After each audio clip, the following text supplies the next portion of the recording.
इस कहानी के सभी पात्र काल्पनिक हैं। इस वीडियो में सब कुछ एक परिकथा है। वीडियो वयस्कों के लिए बनाया गया है, ना कि बच्चों के लिए।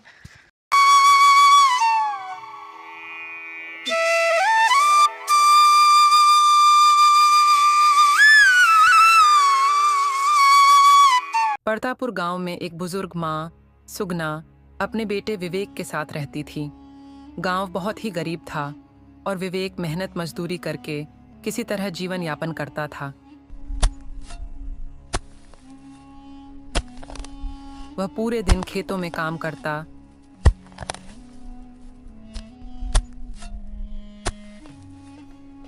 दूसरों के घरों में मजदूरी करता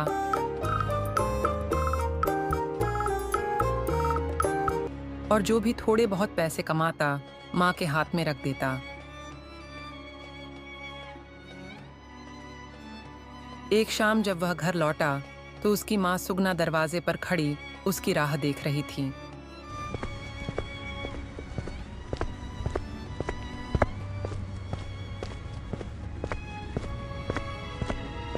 अरे बेटा, तू आ गया। जरेनिया आज बहुत देर कर दी। हाँ माँ, आज काम थोड़ा ज्यादा था इसलिए देर हो गई, लेकिन देखो मैं कुछ पैसे लाया हूँ। विवेक ने अपनी छोटी सी गठरी से मुट्ठी भर सिक्के निकाले और माँ के हाथों में रख दिए। माँ की आंखों में खुशी और ममता के आंसू छलक आए। बेटा, तू दिन भर मेहनत करता है पर खुद के लिए कुछ नहीं सोचता। कुछ पैसे अपने लिए भी रख लिया कर। माँ, जब तक तू खुश है मैं खुश हूँ। मेरे लिए सबसे बड़ी दौलत तेरी मुस्कान है। माँ कुछ देर चुप रही, फिर हल्की आवाज में बोली, बेटा, मेरी एक आखिरी ख्वाहिश है। विवेक चौंक गया। बोलो माँ, तुम्हारी कौन सी ख्वाहिश है?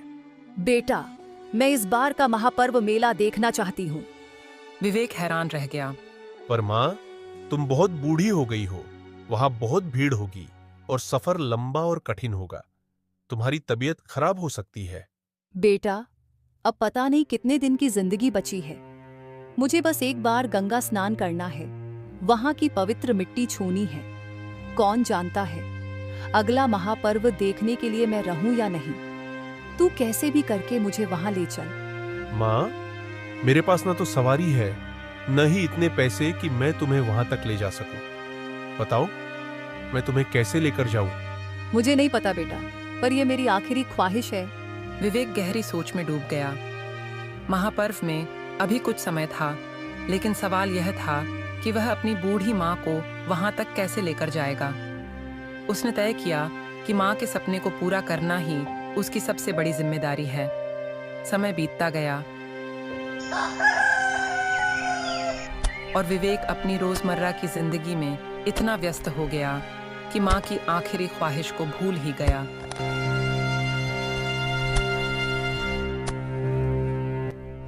एक दिन जब वह खेत में काम कर रहा था, तभी माँ की आवाज आई, बेटा, तुम मुझे महापर्व लेकर जाओगे या नहीं? विवेक चौंक गया। उसे याद आया कि मैंने तो माँ से वादा किया था कि मैं उनको महापर्व लेकर जाऊंगा। मैं ये कैसे भूल गया? उसने माँ से वादा किया था। उसे अपनी गलती का एहसास हुआ और उसने तुरंत माँ की ओर देखा। हाँ माँ, क्यों नहीं, मैं तुम्हें जरूर लेकर जाऊंगा। तुम बेफिक्र रहो, तुम्हारी आखिरी ख्वाहिश पूरी होगी। माँ की आंखों में चमक आ गई। उन्होंने बेटे के सिर पर प्यार से हाथ फेरा और भावुक होकर कहा, भगवान ने मुझे बहुत अच्छा बेटा दिया है। काश हर माँ को तुझ जैसा बेटा मिले।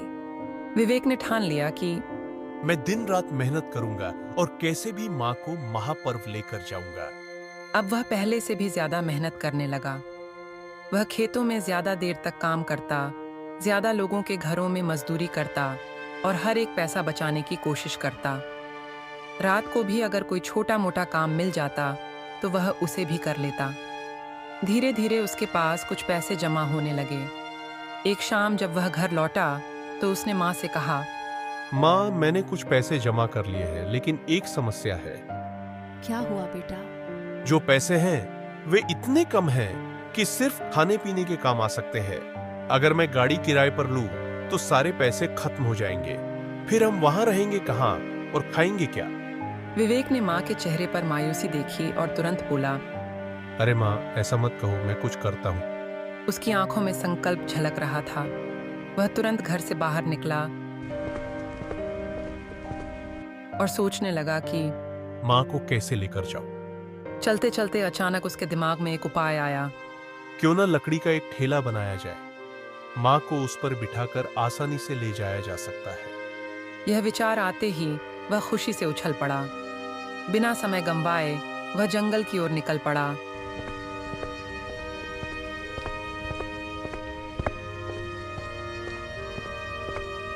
और वहां से बहुत सारी मजबूत लकड़ियां इकट्ठा कर लीं। जब वह लकड़ियां लेकर घर पहुंचा, मां ने उसे देखा और हैरानी से पूछा, इतनी सारी लकड़ियां? विवेक मुस्कुराकर बोला, ये बहुत काम की है, बस देखती जाओ मैं इनका क्या करता हूँ। मां कुछ समझ नहीं पाई, लेकिन बेटे के आत्मविश्वास को देखकर मुस्कुरा दी। ठीक है बेटा, पर बहुत रात हो गई है, चलो पहले खाना खा लो। विवेक ने मां की बात मान ली। दोनों ने साथ बैठकर साधारण सा खाना खाया।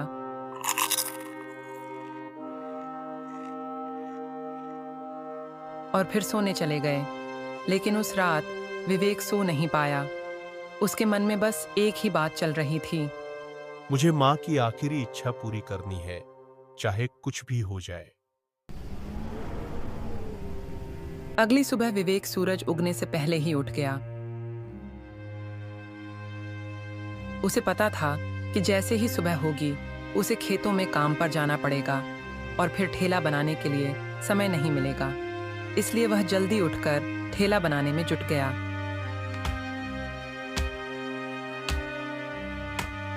अब उसकी दिनचर्या कुछ ऐसी हो गई थी। सुबह जल्दी उठकर ठेला बनाना,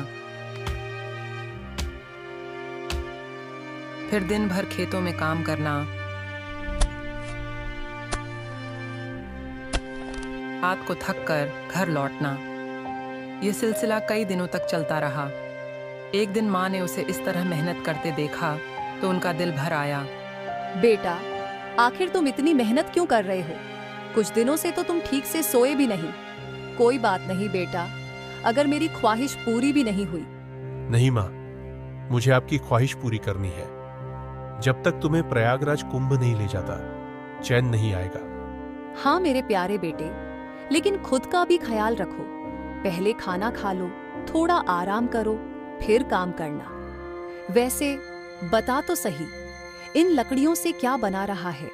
विवेक ने काम रोककर माँ की ओर देखा और कहा, माँ, हमारे पास कुंभ तक जाने का कोई साधन नहीं है और किराए के लिए भी पैसे नहीं है। इसलिए मैं लकड़ी का ठेला बना रहा हूँ ताकि तुम्हें आराम से उस पर बिठाकर ले जा सकूं। यह सुनकर माँ फपक कर रो पड़ी। उनकी आंखों में खुशी और भावुकता के आंसू थे। बेटा, तू मेरी एक छोटी सी ख्वाहिश पूरी करने के लिए इतनी मेहनत कर रहा है। भगवान हर माँ को तुझ जैसा बेटा दे। विवेक के लिए यह शब्द दुनिया की सबसे बड़ी दौलत से भी ज्यादा कीमती थे। उसे लगा मानो उसने पूरी दुनिया जीत ली हो। धीरे धीरे यह खबर पूरे गांव में फैल गई कि विवेक अपनी माँ की आखिरी ख्वाहिश पूरी करने के लिए दिन रात मेहनत कर रहा है। गांव के लोग उसके इस समर्पण को देखकर दंग रह गए। कुछ लोग विवेक के पास आए और बोले, विवेक भाई, आपको हमारी कोई भी मदद चाहिए हो तो बताइए, हम सब मिलकर आपकी मदद करेंगे। विवेक मुस्कुराकर बोला, भाई, ये मेरा फर्ज है, मैं इसे खुद पूरा करना चाहता हूँ। लेकिन अगर कभी सच में जरूरत पड़ी तो मैं आप लोगों से जरूर मदद मांगूंगा। आखिरकार वह दिन आ ही गया जब विवेक ने ठेला बना लिया। उसने ठेले को गौर से देखा और फिर मुस्कुराकर माँ की ओर मुड़ा। देखो माँ, ठेला तैयार हो गया। अब तुम कुंभ की तैयारी शुरू कर दो, मैं तुम्हें वहां जरूर लेकर जाऊंगा। विवेक की मेहनत रंग लाई थी। उसका बनाया हुआ ठेला तैयार था, लेकिन असली सफर तो अब शुरू होना था। माँ की आंखों में सपनों की चमक थी और अब बस यात्रा शुरू करनी बाकी थी कि जिसमें 2 जोड़ी कपड़े, थोड़ा सूखा अनाज और पानी का एक मिट्टी का घड़ा था। गांव वालों को जब पता चला कि विवेक अपनी माँ को कुंभ ले जा रहा है तो वे उसकी मदद के लिए आगे आए। विवेक, तूने अपनी माँ के लिए जो किया वैसा हर कोई नहीं कर सकता। हम भी तेरी मदद करना चाहते हैं। कोई रोटियां और सूखा अनाज ले आया तो किसी ने पानी के घड़े भर दिए। कुछ लोगों ने पैसे भी दिए ताकि रास्ते में कोई परेशानी न हो। बेटा, ये कुछ पैसे रख ले, सफर लंबा है, तुझे जरूरत पड़ सकती है। भगवान तुम्हारी मेहनत सफल करे। माँ की सेवा से बढ़कर कोई पुण्य नहीं होता। बस आप सब दुआ करें कि हम सही सलामत काशी कुंभ पहुंच जाए। पहले विवेक को संकोच हुआ, लेकिन गांव वालों के स्नेह को देखकर उसने हाथ जोड़कर धन्यवाद किया और मदद स्वीकार कर ली। अब उनके पास खाने पीने का सामान और थोड़े पैसे भी थे, जिससे यात्रा थोड़ी आसान हो गई। गांव वालों की दुआओं और सहयोग के साथ विवेक ने मां को ठेले पर बिठाया और काशी की ओर चल पड़ा।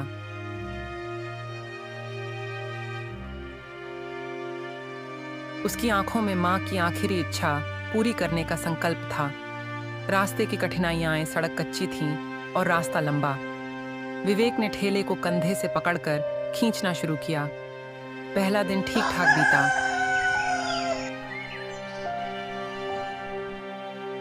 लेकिन दूसरे दिन जब दोपहर की तेज धूप पड़ी तो विवेक पसीने से तरबतर हो गया। उसके पैर दुखने लगे, लेकिन उसने एक बार भी रुकने की नहीं सोची। बीच बीच में माँ उसे रोकने की कोशिश करती। बेटा, थोड़ा आराम कर ले, इतनी धूप में खुद को मत थका। माँ, जब तुम्हारी ख्वाहिश पूरी हो जाएगी तब मैं चैन से आराम करूंगा। रास्ते में कई तरह की कठिनाइयां आईं। कभी रास्ता ऊबड़ खाबड़ हो जाता तो कभी कोई नाला पार करना पड़ता। एक बार ठेले का पहिया दलदल में फंस गया।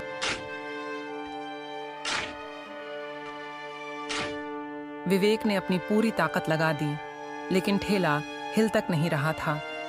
माँ घबराई हुई थी। बेटा, छोड़ दे, शायद ये सफर हमारे नसीब में नहीं है। लेकिन विवेक ने हार नहीं मानी। तभी वहां से एक बैलगाड़ी वाला गुजर रहा था। उसने विवेक को संघर्ष करते देखा और रुक गया। अरे भाई, क्या कर रहे हो? अकेले ये ठेला नहीं निकाल पाओगे। वह उतर कर आया और विवेक की मदद करने लगा। कुछ देर की मेहनत के बाद ठेला बाहर आ गया। भाई, आपने हमारी बहुत मदद की। भगवान आपको खुश रखे। अरे नहीं रे, तू अपनी माँ के लिए इतना कर रहा है तो मेरी थोड़ी सी मदद भी अगर तुझे मंजिल तक पहुंचा सके तो मेरा भी जीवन सफल हो जाएगा। तीसरे दिन का सफर और कठिन था। चलते चलते शाम हो गई, लेकिन दूर दूर तक कोई गांव या ठहरने की जगह नहीं दिख रही थी। माँ भी थक गई थी और विवेक भी। रात के अंधेरे में वे एक पेड़ के नीचे रुक गए। माँ ने गठरी से सूखा अनाज निकाला और कहा, बेटा, तूने बहुत मेहनत की, अब थोड़ा खा ले। लेकिन विवेक ने देखा कि माँ के हिस्से का खाना बहुत कम बचा था। उसने अपना हिस्सा माँ को देते हुए कहा, माँ, तुम खाओ, मुझे भूख नहीं है। माँ ने प्यार से बेटे को देखा और समझ गईं कि वह झूठ बोल रहा है। उन्होंने थोड़ा थोड़ा दोनों में बांट लिया। रात ठंडी थी और विवेक माँ के पैरों के पास लेट गया।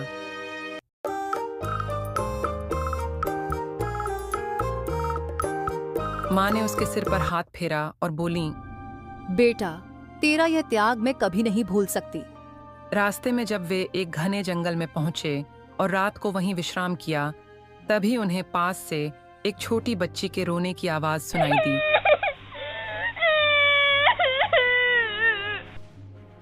विवेक और उसकी माँ सतर्क हो गए। बेटा, ये किसकी आवाज है? इतनी रात को जंगल में कोई बच्ची कैसे आ सकती है?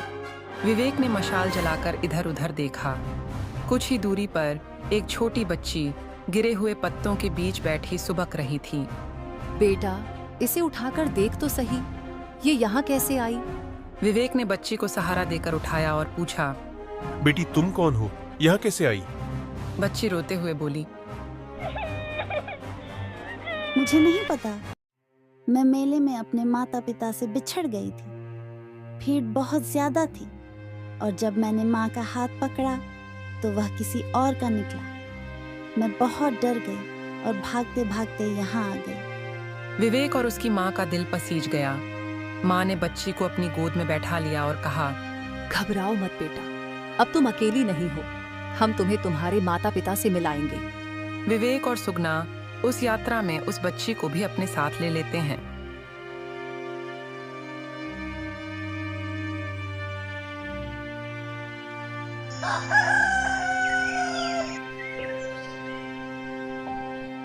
कई दिनों की कठिन यात्रा के बाद आखिरकार वे कुंभ पहुंच गए।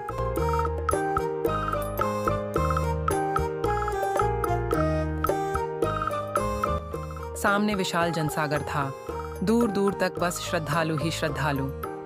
पवित्र गंगा का किनारा आस्था और भक्ति से भरा हुआ था। विवेक ने मां और बच्ची को ठेले से उतारा और सबसे पहले विवेक और उसकी मां उस बच्ची को लेकर आगे बढ़े तो वहां लाउड स्पीकर से अनाउंसमेंट करवाई। विवेक ने तुरंत बच्ची का नाम पूछकर घोषणा करवाई। 10 साल की बच्ची मीना, जो महाकुंभ में अपने माता पिता से बिछड़ गई थी कुछ दिन पहले। उसके माता पिता अगर यहाँ हैं तो यहाँ आकर अपनी बेटी से मिले। थोड़ी देर बाद बच्ची के माता पिता दौड़ते हुए आए और उसे देखकर फूट फूट कर रोने लगे। बेटा, तुम कहाँ चली गई थी? हमने तुम्हें कितना ढूंढा। माँ ने रोते हुए बच्ची को गले से लगा लिया। विवेक और उसकी माँ की आंखें भी नम हो गईं। बच्ची के माता पिता ने विवेक को धन्यवाद दिया और कहा, भगवान तुम जैसे नेक इंसान को खुश रखे। इसके बाद विवेक माँ को लेकर गंगा स्नान करने के लिए आगे बढ़े। माँ की आंखों में आंसू थे, खुशी के, आस्था के और बेटे के प्यार के। बेटा, तूने मेरी आखिरी ख्वाहिश पूरी कर दी, मैं धन्य हो गई। विवेक माँ को धीरे धीरे गंगा किनारे तक ले गया। माँ ने गंगा की पवित्र लहरों को छूते ही आंखें बंद कर लीं और हाथ जोड़कर प्रार्थना करने लगीं। हे गंगा मैया, मेरे बेटे को हमेशा खुश रखना, उसे दुनिया की हर खुशी देना। विवेक के लिए यह पल उसकी सारी मेहनत का सबसे बड़ा इनाम था। उसने माँ के चेहरे की चमक देखी और मन ही मन सोचा, काश हर बेटे को माँ के लिए इतना करने का मौका मिले तो ये दुनिया कितनी खूबसूरत हो जाएगी। ये कहानी हमें सिखाती है कि माँ की सेवा से बढ़कर कोई धर्म नहीं और सच्चा प्यार त्याग और समर्पण में बसता है। अगर आपको हमारी कहानी पसंद आई हो तो आप हमारे चैनल को लाइक, शेयर, सब्सक्राइब ज़रूर करें।